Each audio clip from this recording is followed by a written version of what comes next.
चलित वर्ष श्रीक्षेत्र रज महोत्सव मुख्य आकर्षण आप जानते ओडार प्रख्यात गायिका असीमा पन्ना ट्रुप द्वारा से संगीत परिवेशन करेंगे और थर्ड आम क्लोजिंग सेरेमनी दिन ओडार जड़े विख्यात हास्य कलाकार पप्पू पम्पम ट्रुप सहित से परिवेशन करेंगे और 14 तारीख दिन पुरी सहर विभिन्न आमर ये अंचल जो मैंने अच्छा आर्टिस्ट मैंने से परफॉर्मेंस करेंगे और 3 दिन धरी मुझे निश्चय गोटे समस्त आकर्षण हम जो यार दोड़ी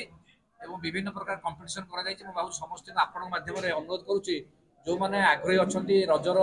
एंजयमेंट नापी से आसी दोली पार्टिसिपेट करूँ प्रतियोगिता भाग नियंतु झोटी आम पिठा कंपिटिशन एवं पुची म्यूजिक चेयर एवं जो भाया रखा डांस कंपिटिशन तादे समस्त भाग ने भावुँ निश्चय समस्त रजर आनंद नहीं पारे और समस्त सांबादिक मानू 3 दिन धरी 14, 15, 16 चलित वर्षर जो भाई आकर्षण यहाँ मुख्य भूमिका आम सांबादिक बंधु मैंने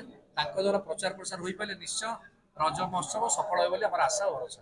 जय जगन्नाथ। तीन दिन लगी 3 दिन जाक आम दिन बेला दोड़ी म्यूजिक चेयर दौड़ी डिया पुची सब कंपिटिशन हम एवं 3 दिन